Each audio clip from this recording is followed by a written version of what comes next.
So we'll go up to Juliet next. Me, okay, I'm typing away. Thanks for Oops. joining. Hi, I am fresh off the plane, or not so fresh, from the Kilts event in Tampa. Lots of fun. I'm Juliet Edens, Coach Juliet Edens, and I have crazily.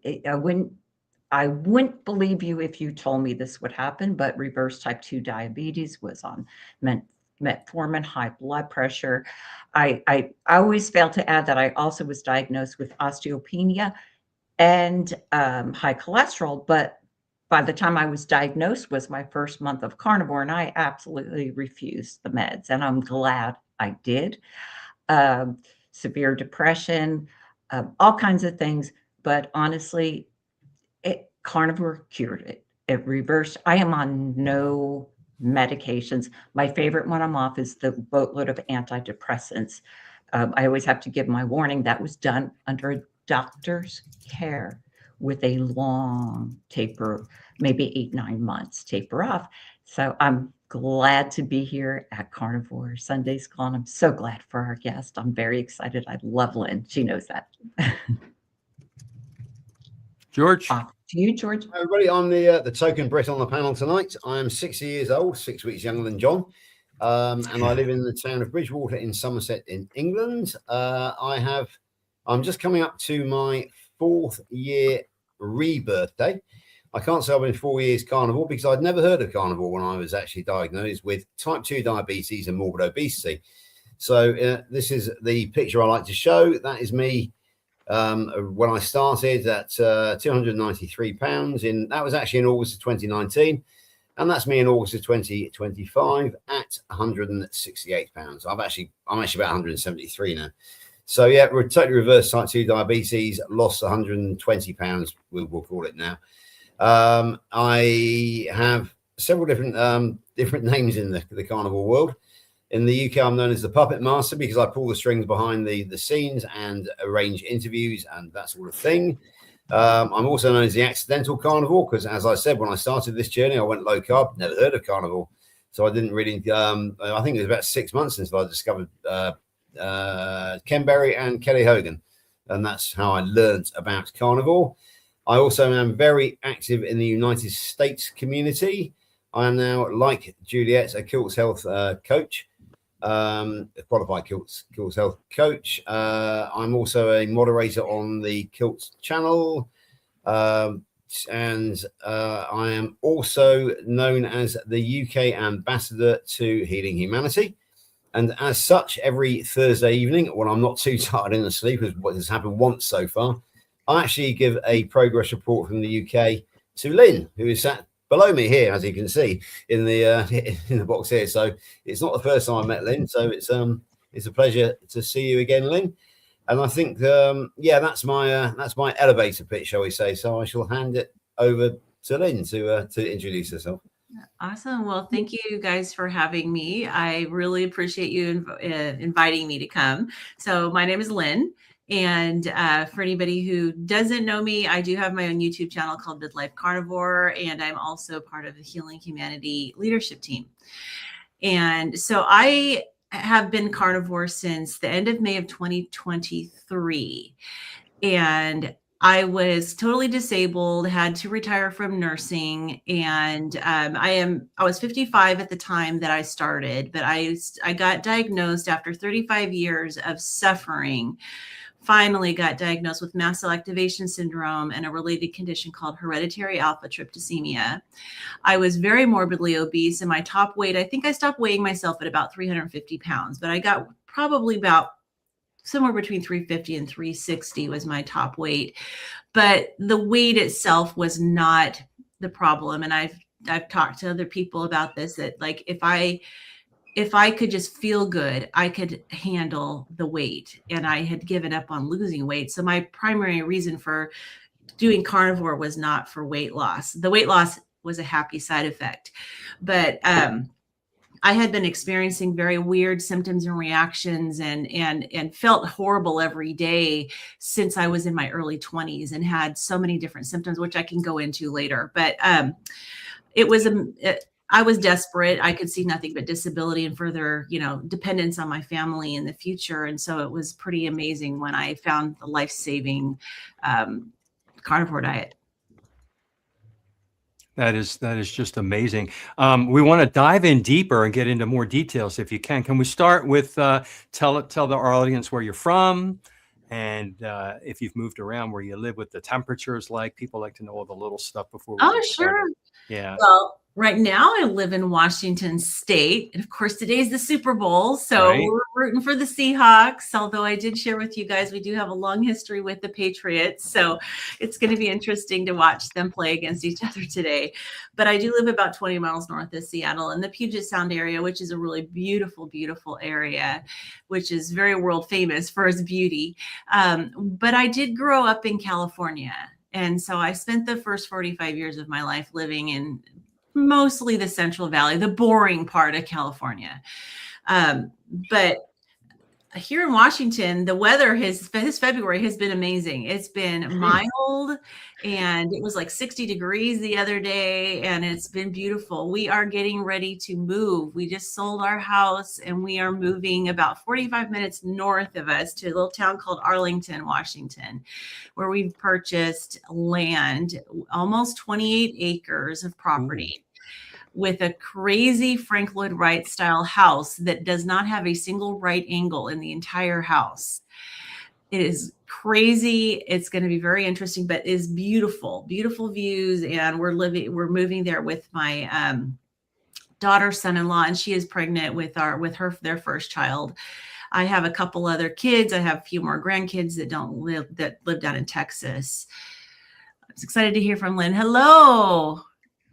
I'm so sensitive to foods, meds, and even sometimes meat. I feel my best when I fast. Any recommendations on how to get tested? Oh my goodness. It took me 5 years to get a diagnosis. So one of the things that they want to know first of all, you need to see an allergist. They're the ones that can diagnose you, but they're going to want to know, do your symptoms respond to antihistamines? And so if you take an H1 and an H2 blocker and it helps, that's an indication that it's a mast cell issue. So I also have a video on my channel, Midlife Carnivore, about eating a low histamine carnivore diet. And I have a resource there, which is a food list from the Swiss interest group, which is a really, really thorough, comprehensive food list. It tells you not just the foods that are high histamine, but it will tell you which foods are histamine liberators. So they'll basically destabilize your mast cells and liberate histamine. It'll tell you which foods compete with the enzyme that breaks down histamine. So it's really thorough and really good information. So you got to definitely go low histamine if you're carnivore. Make sure your food's really fresh. You may not be able to eat egg whites. There's other things, a lot of seasonings and spices that are higher histamine or can liberate histamine. But you need to see an allergist, that hopefully find one that knows something about mast cell activation syndrome, because typically what they'll want to do is, while you're having an acute reaction, which is hard because you don't feel well, they want you to get a serum tryptase done, and then they want you to start a 24-hour urine collection, which will test for mast cell mediators. So you got to go ahead of time and get these labs ordered and have the urine collection kit ready to go. And honestly, the tryptase may or may not come back positive. So get ready for a journey if you want a diagnosis, but honestly, if you don't get a diagnosis, you can still feel better. Great. Thank you, Lynn, because now that she's mentioned it, remember I mentioned to you on our last live, I said I have a friend, and that's why I researched mast cell and knew a little bit. That was the friend. She doesn't know it. Oh, okay. Yeah. Well, it's a spectrum as far as severity, and it does tend to get worse as you get older. And I absolutely experienced that in my life. And it can affect every organ of your body. And so a typical person, and I can look back at patients that I've worked with that I wouldn't have recognized what was wrong with them until after I got diagnosed and I learned about it. But the typical person is just frustrated. Like I saw 17 different types of doctors over the course of my adult life trying to get answers and never got answers. Or I got a diagnosis, but the treatment didn't work. So it really wasn't the right diagnosis. And so, people who might want to look into this are those who are like me, who haven't gotten any answers, and they keep having these crazy symptoms. So when I was in my 20s, it started out with infertility. I had mental health issues. I had very severe panic attacks. I had the weight gain, but I had really severe heat intolerance and exercise intolerance. And those were kind of the things that made me just know that there was something off. The heat intolerance was bizarre because I was living in California and the Central Valley is hot, but I would be out and within maybe 20 minutes or so, I would be having heat stroke level symptoms. And it didn't matter how hydrated I was. It didn't matter if I was wearing a hat. It didn't matter. I was get so sick, and I was in the middle of working on school, and I was, I just didn't go get seen at the doctor. But it definitely got worse as I got older. So let's see, I've been on antihistamine since age 9. I recently was tested for food allergies, and even wheat came up negative, which is wrong. I react badly to wheat. It takes 3 to 4 days to get symptoms. So hold on, but no, the test is wrong. Yeah. Well, and that's the thing. Mast cell disease is different than an allergy. And that's really common. You can have these weird reactions, but you don't test positive for allergies because it's a different part of your body, that is triggering your reactions. And so I would be curious to know what antihistamines you're on and whether they help, and whether you're on both an H1 and an H2 blocker. So that would be because you have histamine receptors all over your body, but they're very, very prominent in your respiratory system and in your gut. So the respiratory system is where you want to take an H1 blocker. But if you're not taking an H2 blocker, you're not really tackling the histamine receptors in your gut. And gut healing is really key to healing from mast cell disease. And I had to go on a low histamine lion diet for over a year because everything else was causing me symptoms. And so I would definitely recommend that. Let's see. So that's an easy test. Amy available. H1, H2 blockers $1. Yeah. I would say you need to be on both. And then with mast cells, you have to, they get a signal from your body that your body environment is not safe. And it's not just things like cortisol and life stress. It's also things like a lot of people who have mast cell disease have been exposed to mold. And so I would absolutely recommend getting tested for mycotoxins. Also get tested for heavy metals. There can be other things residing in your body that's causing you to have reactions that aren't diet related. So it's really important to look at both of those things, not just the diet. Because the diet is, the diet took care of maybe 75, maybe even 90% of my symptoms. But I tested positive for mycotoxins. I've tested positive for stored lead in my tissues, so there's definitely, it's an investigation you need to go on when you are thinking that you might have a mast cell symptoms, and realize it's more than just food. And that's something it took me a little while to figure out. But by the time I got to be in my late 40s and early 50s, I was having symptoms that took me to the ER. I started having throat swelling episodes where I'd get really severe tachycardia. I would get stroke level hypertension. I'd feel like I was going to pass out, dizzy, and then I'd get really severe abdominal cramping, nausea. And this was like an acute type of reaction. And baseline, I always felt like I was coming down with the flu, and body pain was horrible. I had bone pain, muscle pain, joint pain. I had heart palpitations, obviously gut issues. I couldn't catch a deep breath. So my lungs were affected. My bladder was very irritable, and sometimes it would just release its contents with no warning. So I was one time sitting in a restaurant, and my bladder released all its contents sitting there in the restaurant. It was mortifying. And So it can affect in the skin. I do have some, if I can share, I do have some before Yeah. pictures. Let me, Here we go. Hold on. Let me get them up. I do have some pictures of my skin, and that's an old after picture. You can see that Yeah. that was Good. just less, and I'm definitely a lot thinner now, but that was, this first picture was taken when right before I started carnivore. And then obviously less than a year later, you can see I had lost weight. Mm.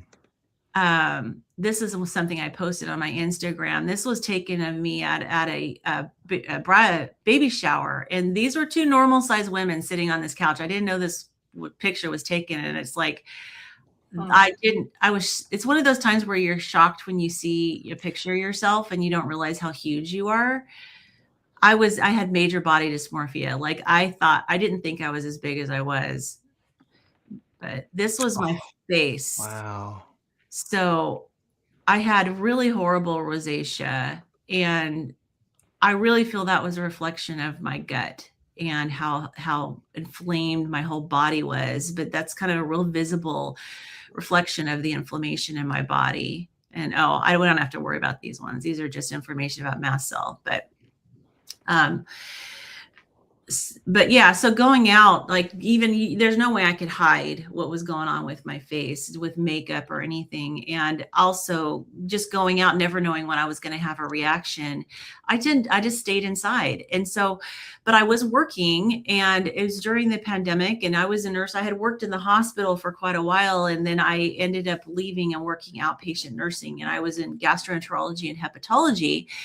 And then during the pandemic, I was able to work from home pretty much the whole time. And the reason was because the heat from my breath when I wore a mask triggered an anaphylactic reaction.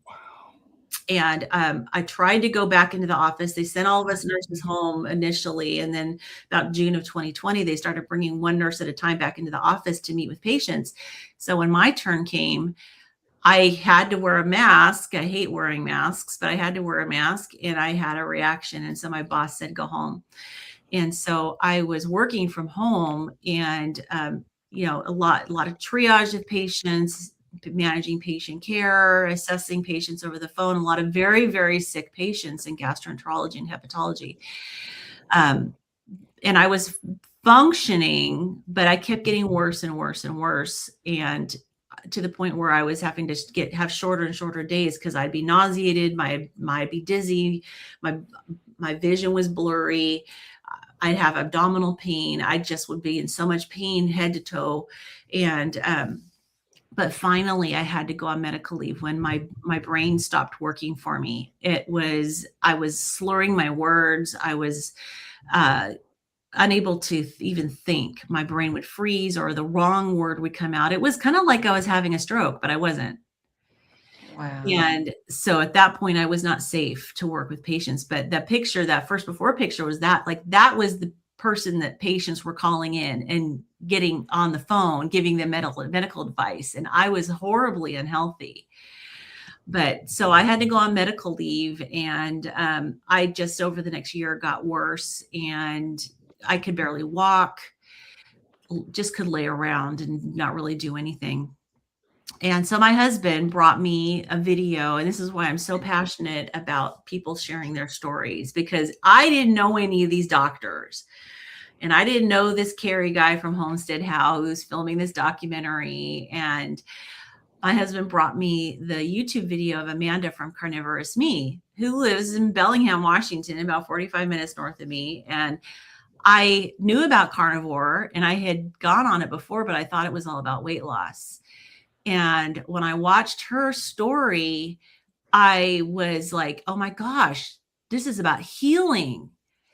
And I binge watched her channel, and thank you so much. But it was like, my husband said, okay, what do you think? And I said, if you do this with me, I will do this. And that was it. It was like, by day 3, my body pain had gone, my abdominal pain had gone, the bloating, the gas, all of the the gut symptoms had basically gone. And then gradually over time, I was starting to see improvement in other areas. Before I started carnivore, I had these rescue medications for an acute reaction. I was having to take them 2, sometimes 4 times a week. And so then I started carnivore, and it went down to about twice a month. But I'm like, and then my face, you could see the rosacea. That was like 4 months into carnivore. It still looked like that, and I was still having these reactions. And that's when I made this video for my channel, and I'm like, oh my goodness, I'm not watching my histamine. And so that's when I did the low histamine lion diet, and that just completely changed my life, turned a corner for me, and the healing really, really escalated at that point. Wow. I wanted to ask you something a little bit off subject, but you're just so helpful. Um, in Tampa at the Kilts event, what I didn't expect, maybe I should have, is a lot of people that came Saturday in the audience were local. They're not on YouTube, etc. And they were just considering um, going on the carnivore diet. Mm. What it was interesting the different perspectives we gave. What would you tell someone that's just starting out? Their questions were more on the line of would you go straight into carnivore if you had to do it over? And of course, a lot of questions about what's popped up recently. Low fat carnivore, high fat, the typical. What would you recommend? And I think we have a viewer or two on right now that is not ketogenic or carnivore diets that maybe you'd like to share with them. Anything at all, actually. Yeah, don't do what I did. I went cold turkey, and it's never recommended. I was very fortunate that I did not experience a keto flu, but because I had done carnivore before for weight loss, I knew what to do. So I made sure I was really well hydrated, and I had electrolytes on board when I did this back in 2023. But I would absolutely recommend taking steps, get all of the processed food out of your house, and maybe start with just eating whole foods, single ingredient foods, and maybe do that for a week or two, and then start getting the carbs out of your diet. And I would also say, don't do it alone. Join a community, whether it's a free community or whether it's a paid community like Healing Humanity. Join a community where you can interact with people, like on a Zoom call or something where you can do some face-to-face. I mean, the YouTubes are great, and you can definitely interact in the chat. But when you're first starting, it really helps to get that face-to-face interaction with people. And I would say, give it no less than 30 days. I would, once you actually you have the carbs out of your diet, I would say no less than 30 days. I would go at least 90 before you start to evaluate. I would also say the high fat versus, I would never, ever go low fat. You need the fat for your body. Your brain is the most important organ to your body, and your brain needs to have cholesterol. Your nervous system, your whole myelin sheath of your nerves are made out of fats. The cell membranes are made out of fats. So it's really important for you to have the fat. And so I think as far as how much fat depends on what your goals are.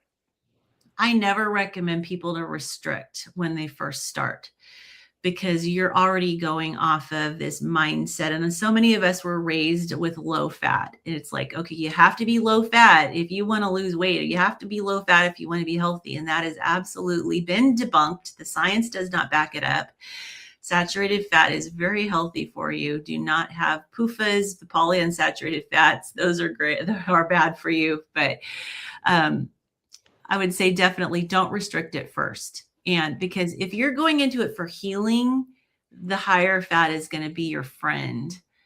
If you're going in it for weight loss, once you get transitioned and get fat adapted, then you can play around with the fat. For weight loss, I find that going maybe 50% of my calories from fat is helpful, but I never leave it there. I go up and down. So we're talking about animal fats, not seed oils. Absolutely. Yes. We have. And how do you get rid of the mold and lead toxins? Okay. Well, first of all, you have to have metabolic pathways open. So sweating, having regular bowel movements. And those are the two main ways, and through your urine. So make sure that you're drinking plenty of fluids and hydrating, but you've got to get yourself sweating, and you have to make sure that you're having regular bowel movements, because that's how it gets out of your body. And then there's chelating agents. I was Yeah, just going to ask about chelators. What have you used chelating agents? I have them ordered. So I haven't used chelating agents other than I've got liposomal glutathione that I've been using pretty regularly for the mold. But because of the fact that I have mast cell disease, you have to be really careful and really slow with detoxing, because the mast cells can, until they stabilize and they learn that the body's environment is safe, they tend to degranulate more easily. And then that, they release these chemical mediators into the body, and that creates symptoms. So it's important to do it really slowly. So the mold, I've known about the mold for a couple of years now. And so the sweating has been the biggest thing. And for me, I have to be very careful, because I couldn't take a hot shower without feeling like I was going to pass out. I'd have to sit down. But I can take a Epsom salt bath as long as like the top part of me is out of, in cool air. I can do that. So for people who don't have the heat intolerance, an infrared sauna is recommended for detoxing mold. And then I would say work with a naturopathic doctor or a functional medicine doctor. I do have a couple of chelating agents that I've been ordered to take for the lead. I have not started taking them yet, because I want to get past this move. I need to have, and I'm still working on getting all my pathways open, because typically I don't really sweat. And with carnivore, I haven't been having a daily bowel movement. So I'm working on getting those going so that I can then start taking the chelating agents. Because if you chelate out, so like for example, with the lead, if you chelate out the lead and you don't have the pathways for it to get out of your body, it's going to settle someplace else. And that's not good. My naturopathic doctor shared a story with me about a woman who had that happen to, that she was doing really well. And then she got busy working on her PhD and was not doing her exercise and her sweating to get those pathways moving. And her lips turned black because the lead resettled all in her lips. Wow. So it's really important to make sure you can get it out of your body. I'd like to jump in as the teacher, because we have viewers watching. They don't know what a mast cell is. Can you explain what kind of cell a mast cell is, how it's connected, how it's an immune cell, so they know in the context of everything you're talking about? Yes. And it's Thanks. mast, M-A-S-T, not M-A-S-S. So it's M-A-S-T. Mast. So mast cells are part of your immune system, and they're there to serve you. And they're supposed to, when they're working properly, they're supposed to be part of your immune systems to those. So they basically, they hold and produce all these chemicals. And when they sense something foreign and a threat, they will do something called degranulate, which is basically they'll dissolve and they'll release these mediators, and they're all over your body. And they'll basically kind of like conduct the orchestra of your immune system to help tell your immune system what to do to fight these pathogens. One of the most, and there's a bunch of chemical mediators. The one that is most common is histamine, and people are most familiar with histamine because histamine is associated with allergies as well. When you're having an allergy, your mast cells do release histamine in that case, but they also release a bunch of other mediators. And one of them is heparin, tryptase is one of them. You've got a whole bunch of them, and each one of them kind of does a little something else different. But when your mast cells aren't functioning properly, they're degranulating inappropriately. And so like for people who have allergies, you don't feel good, right? So you say you're exposed to pollen and you feel like you're coming down with a flu or a cold, and you just don't feel good. That's because you're having this histamine response. Your body is mounting an immune response. which part of it is inflammation, mucus, and that's all part of your immune system. And your body temperature rises, and you may have flushing, you may have vascular, your vasodilation. That's all part of the histamine response. So people who have mast cell disease often can feel like that all the time, just at a baseline. And then there's other reactions. And again, it can affect every organ of your body. Like I said, I don't know if there was an organ of my body that wasn't affected when I was really at my worst. Do we know what causes this to happen, like in you and not in me? What stimulates it? I have my own theories. I know that there are specific things that can trigger people to develop mast cell activation syndrome. A lot of people experienced it over the pandemic. You can be very sick, and it can be an illness that can trigger mast cell activation syndrome. There are people that experienced it from getting the COVID vaccine that triggered mast cell activation syndrome. I personally think that I don't know that people are born with it. And it hasn't been known about for a long time. I think it was around 2008, 2009 that it was first kind of discovered as a thing. And then my other condition, hereditary alpha tryptosemia, is also actually, both of those are really common. They're listed on the National Institute of Health as rare, but they're not. And the leading experts are saying, they used to say it was maybe 17% of the population had it. Now they're saying 20% of the population. And so that's 1 in 5 people. So it's really important to know what this is and to be alert for it. But yeah, so it's the cause of it. I think there has to be some sort of triggering event, to be honest. And I think we're exposed to so many things in our environment and so many things with our diet, our, horrible, everything we put into our body and are exposed to could potentially trigger it. And my theory is that once your body gets to a point where you can't handle it, that there's certain people that maybe their genetics make them more susceptible. So can extreme stressful situation, and you're saying that could activate it, right? Okay. Yeah, because your mast cells start to get the signals in your body that it's not safe, that your body environment's not safe, and that's what they're supposed to do. They're supposed to detect something that's not safe and go to the rescue. But when your body becomes an environment that is just always not safe, then your mast cells get hyperreactive. And they just degranulate, and it can seem to the person, it can seem very random. But the more I learn about it and the more I've experienced it personally, the more I really believe that there is a trigger that causes it. Like I wouldn't have guessed the mycotoxins for myself, because once I tested positive, we had a mold inspector come and inspect our home and said, your home is beautiful. There's no problems.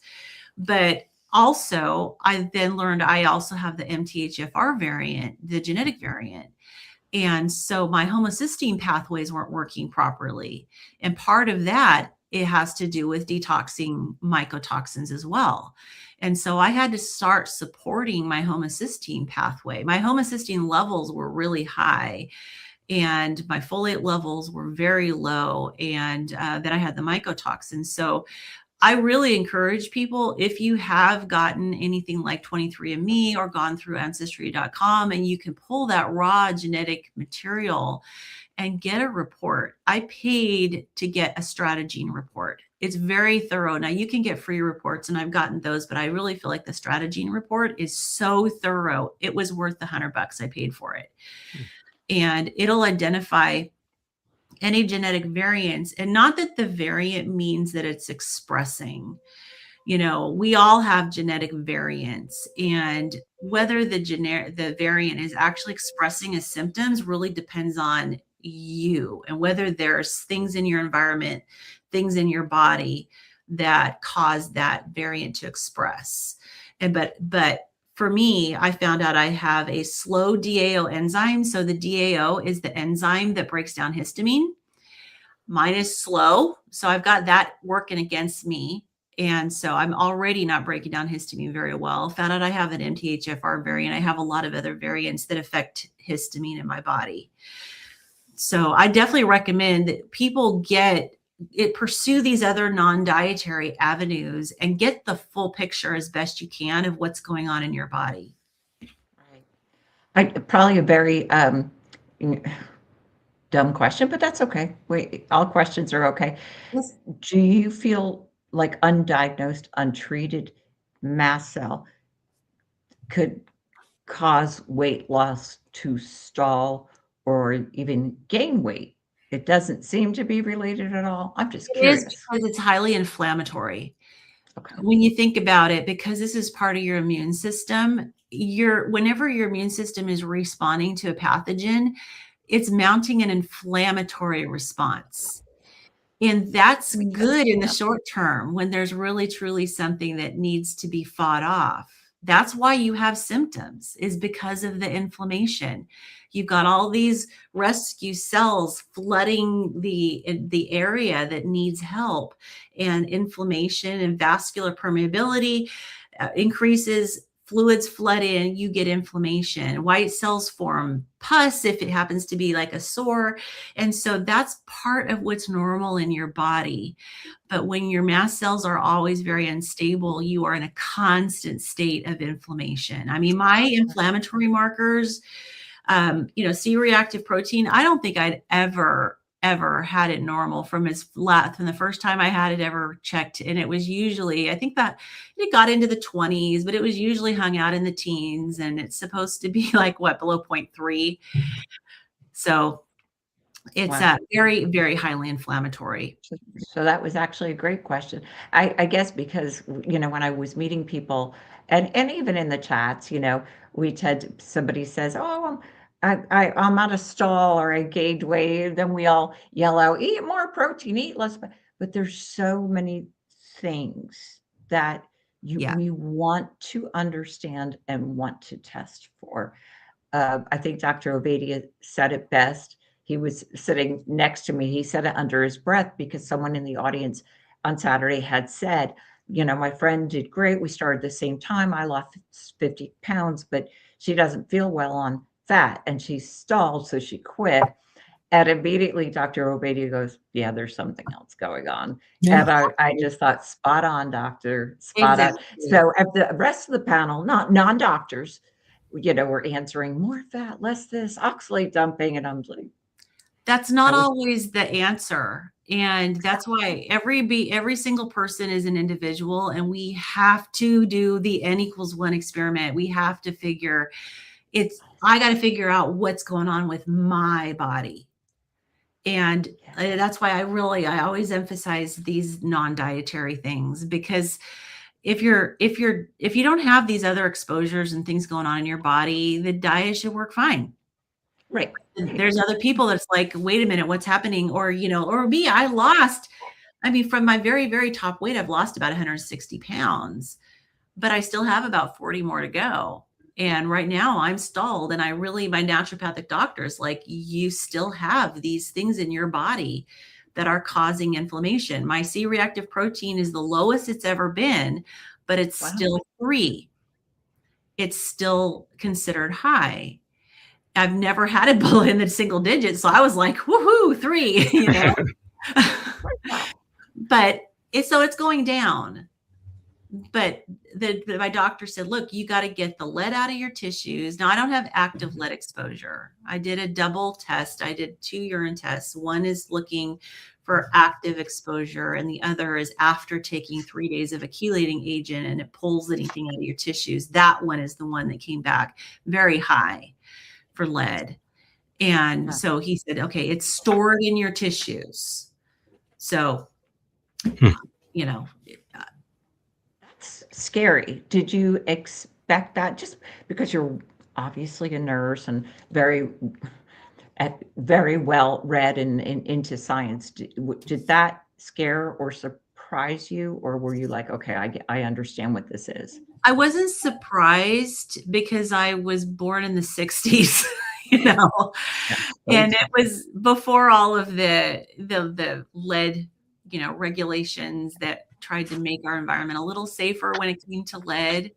I mean, I grew up with lead-based paint, lead pipes, and even like working in old hospitals, which I did. I worked in a lot of hospitals that were old, and there's still a lot of lead in those hospitals as well. So, I mean, we grew up around lead.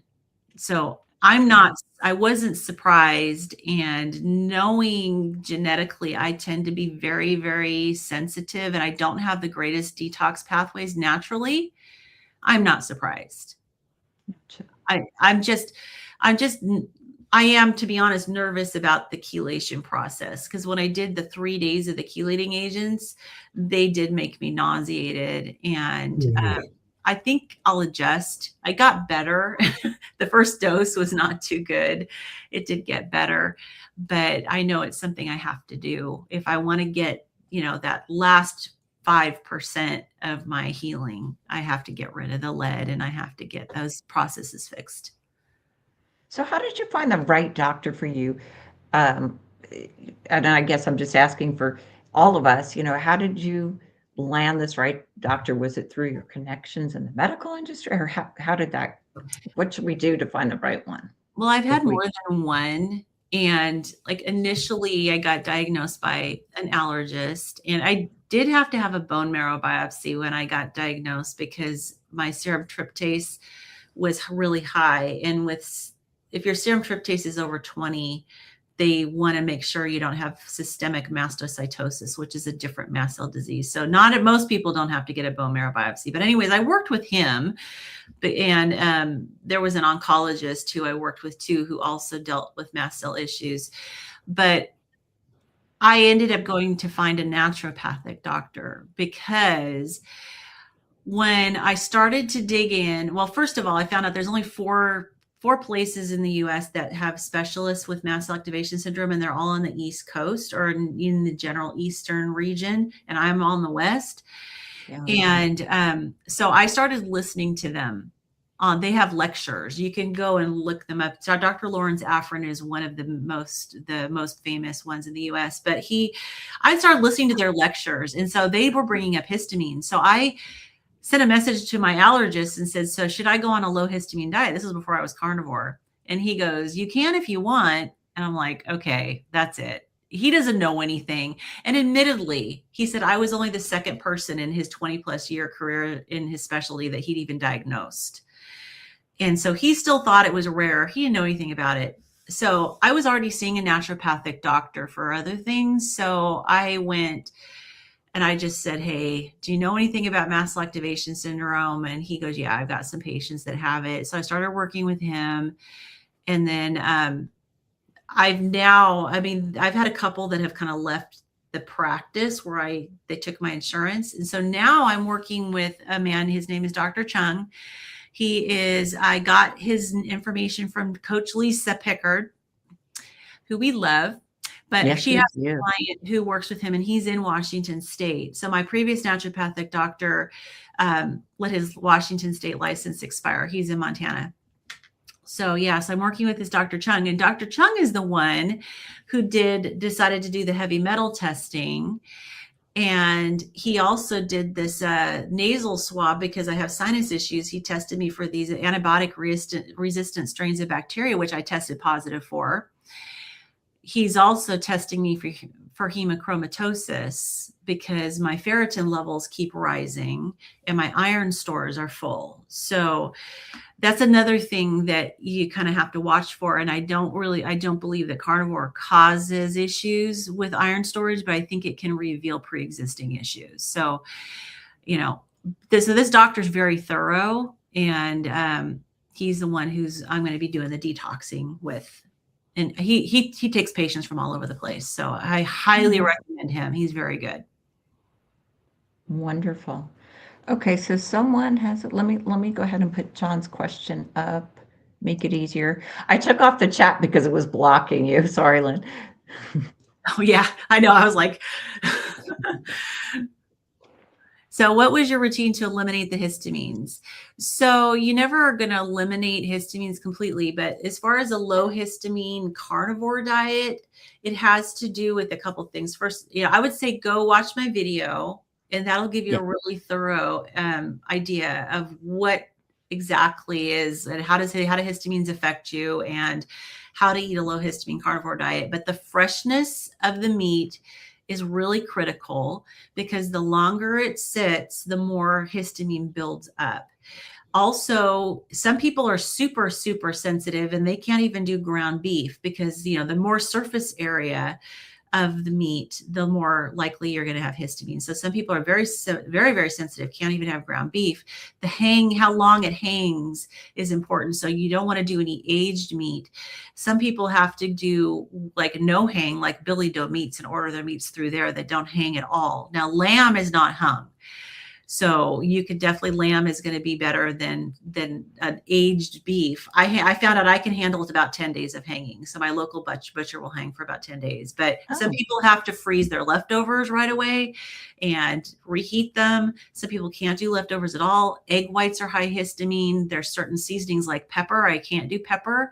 I have something called black cumin seed, which is not actually cumin. It's a Nigella sativa. And I dry toast it and I put it in my pepper grinder, and it's a pepper substitute. It tastes kind of peppery, but it also is a mast cell stabilizer. So I use that. So there's a whole bunch of seasonings, but even like fresh fish, if you're really sensitive, even the fish that's considered on ice at the grocery store is not fresh enough. You need to have like flash frozen fish. There's a whole bunch of things, but that's one piece of it. One piece of it is lowering your histamine exposure. The other piece is getting your mast cells to stabilize. And that's where looking at your body as a whole and evaluating, you have these other toxins in your body that are sending out these safety signals, or signals that your body's not safe, is really important because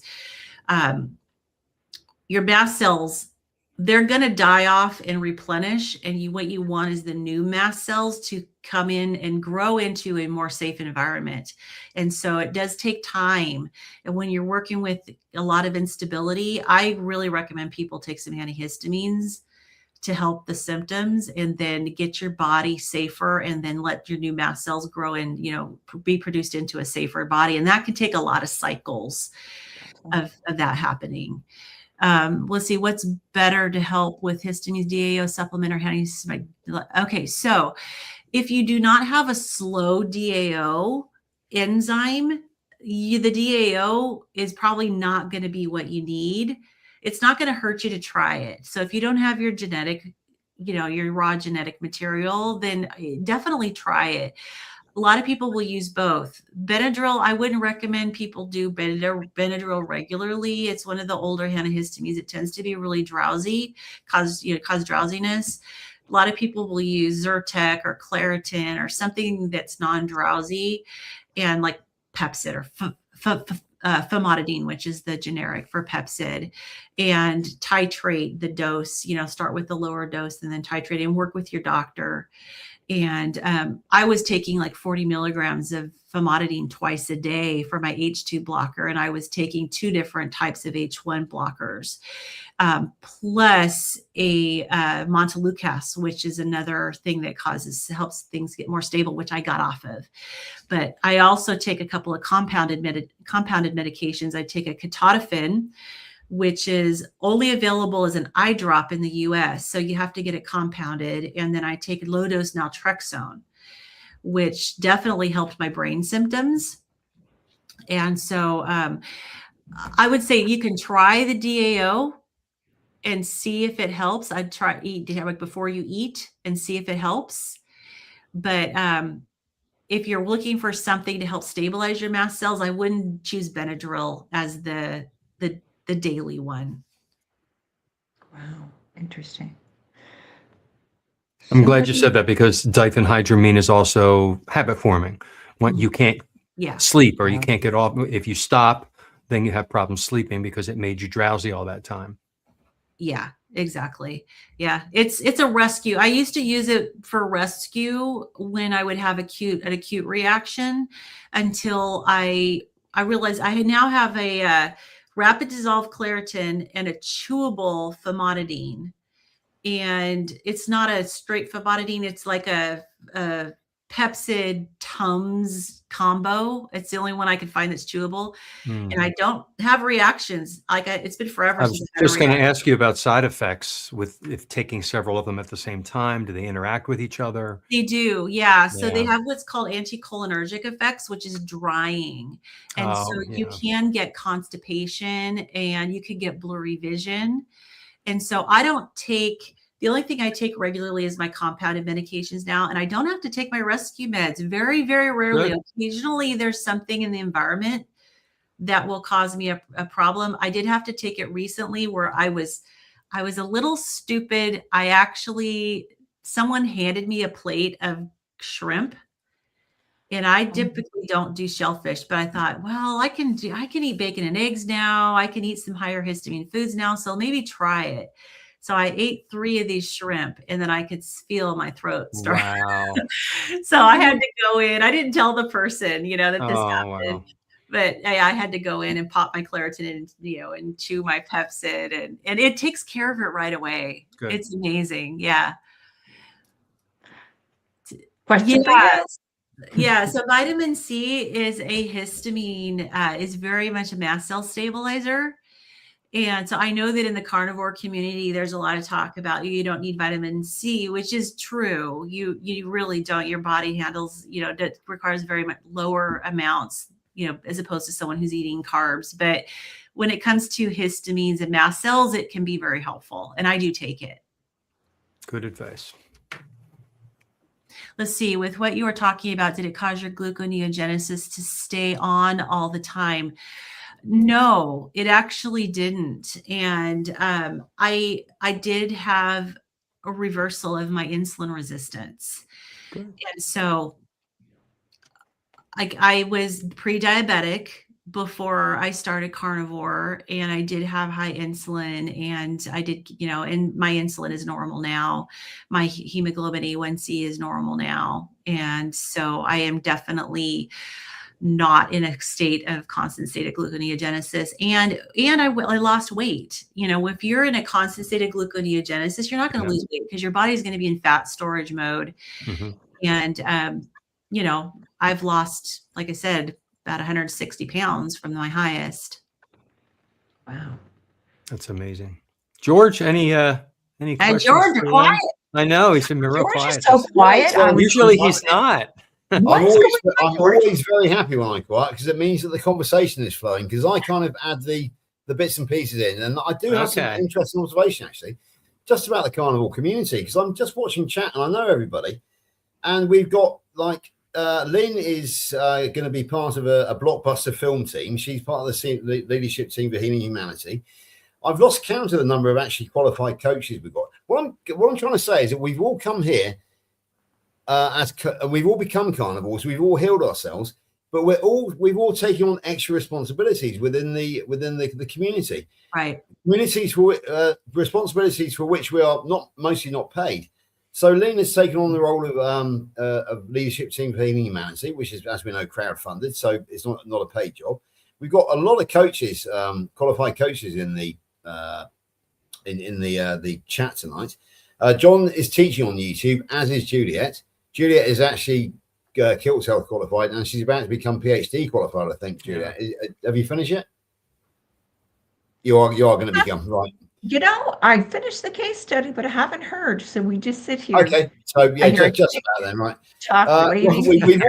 We've also got 2 official ambassadors in it, because, as you know, Lynn, Kerry appointed me as the UK ambassador to you guys. We've also got Louise, Strong Carnivoress, in the chat. She is a double ambassador. She's an ambassador to the Tim Noak Foundation in South Africa and to the PhD here in England. Going to be on our Healing Humanity site in a couple weeks. Absolutely, yeah. There we go. We've got 3 music composers, believe it or not. We've got Barbara from House Crochet Corner. We've got Amy, rocking coach Amy, who does all the Carnivore Avengers, and we've also got John Together Strong, who puts some incredibly good videos on for music. We've got Carnivore Muscle Jonathan, bodybuilder, performs on stage. We've got Donna Ray who is, I believe, in her late 60s. Excuse me, Donna, if I got that wrong, but a marathon runner. But it's incredible, isn't it, that we've all come here as as to heal, but we've all paid forward. We've all given back to the Yes. community. We've all become part of the community. Now, what really triggered this is we were talking about allergy testing earlier. And I suddenly realized that we don't think that it's a popular roll-on thing, popular thing to carry on, like coaching. I'm just wondering if anybody's out there wondering what they can do, maybe becoming the USA allergy tester, somebody who can actually sort of give allergy testing in a carnivore context might help. Because I can tell you that Lauren Tucker, who is appearing in Healing Humanity, she lives 28 miles from me, and she is now a qualified professional allergy tester as well. So we do have a carnivore allergy tester here in the UK. And I can tell you that the Taylor sisters, who are both Kilts health coaches, they actually visited her fairly recently, and Lainey is about to book herself in for her own allergy testing with Lauren Tucker. So yeah, it's just wonderful that we've got all these incredibly dynamic, incredibly intelligent people. So if anybody fancies the idea of doing a bit of allergy testing, then it's just a suggestion that that's another thing which we are perhaps underrepresented in. Anyway, that's enough from me for tonight. Well, and I, as a nurse, I knew I wasn't going to go back into nursing, especially gastroenterology. Now that I know what I know about how we should be eating, there's no way I'm going to go back to recommending a colorful plate and increase your fiber. And so for me, getting connected with Healing Humanity has been amazing. And, and you'll get a chance to see my full story in the documentary, because there's 3 featured people in the documentary, and I'm one of the 3.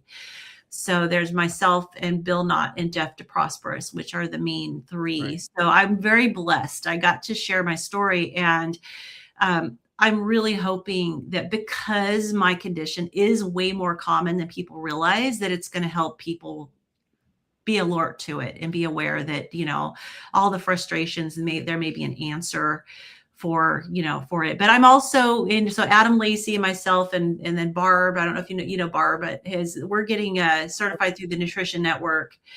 So we're also getting into the coaching as well.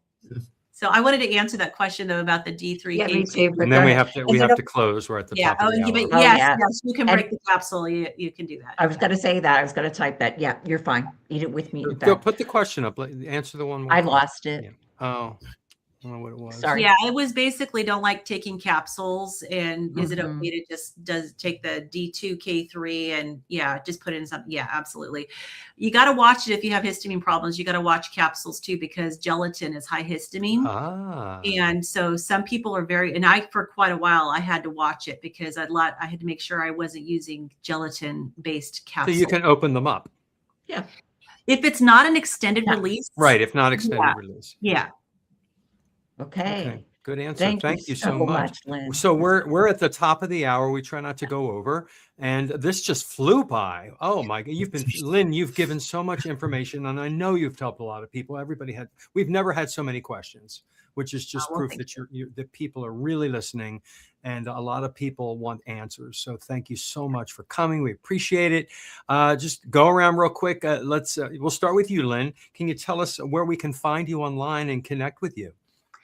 Well, you can definitely find me at my YouTube channel, Midlife Carnivore. Okay. And I do have an Instagram of the same title. You can always DM me, but you can absolutely find me every Thursday. I'm on Carrie Mann's live Q&A. So I'm there answering questions on the panel. I'm also one of the site administrators for Healing Humanity Life, which is our membership site. We have Zoom calls all throughout the week. And so we have Q&As there, and you can definitely find me on there as well. And I'll have that information in the show notes of the YouTube, the replay for this. Thank you so much. I'm John. I'm Carnivore Teacher Alpha. I'm on YouTube. I'm on Facebook, all the other social media sites. And you can see my little lessons there and find the replays of these videos. And how about you, Juliet? Oh, I am Coach Juliet Edens, and that's where you can find me on YouTube. My website will also be CoachJulietEdens.com. I'm changing it. It should be up in about a week. You could also I'm waiting. find me I know. You could also find me on the Kilts Health Coach, and I think you'll drop a link for that. And that's it. Okay, George. Yeah. Okay. So by the start of the new tax year here in the UK, which is April the 6th, you will find me online with a website. because I am starting a limited company, which is known as an LLC in the States. You can find me on YouTube, which is good enough for you. It's very rudimentary at the moment. That will be being developed as I start the limited company. My preferred way for people to contact me at the moment is Messenger on Facebook, as I discovered yesterday, because don't just ask for a friend request. Send a quick introduction on Messenger, and then I will definitely confirm you. I had a great chap who contacted me yesterday, ex-US Marine, introduced himself, friend of John and Juliet, so I confirmed him straight away. So that's my preferred way of speaking to people, Messenger on FB. All right, thank you. All right, well, join us next Sunday for Carnivore Sunday School again. Do we? Who is the person coming on? I have Chris, it written down Chris Lloyd. He's a musician. Yes. He is the lead singer of a band called Talon, who are a long-established Eagles tribute band. Right. He's on a long tour at the moment. He's the lead singer. We've been to see him twice in our two local theatres. He's got a fantastic story, and he's a fantastic bloke. Actually, Great. He's 69, and he going on 70, same age as Dr. Kilt, and he is basically doing 6-month tours, playing every night. I can't wait to hear his story. He's a great friend of mine, actually. So there we go. Wonderful. Thanks. All right, everybody. Thank you for coming. Juliet, push the button. Bye, everybody. It's pushed. It's pushed.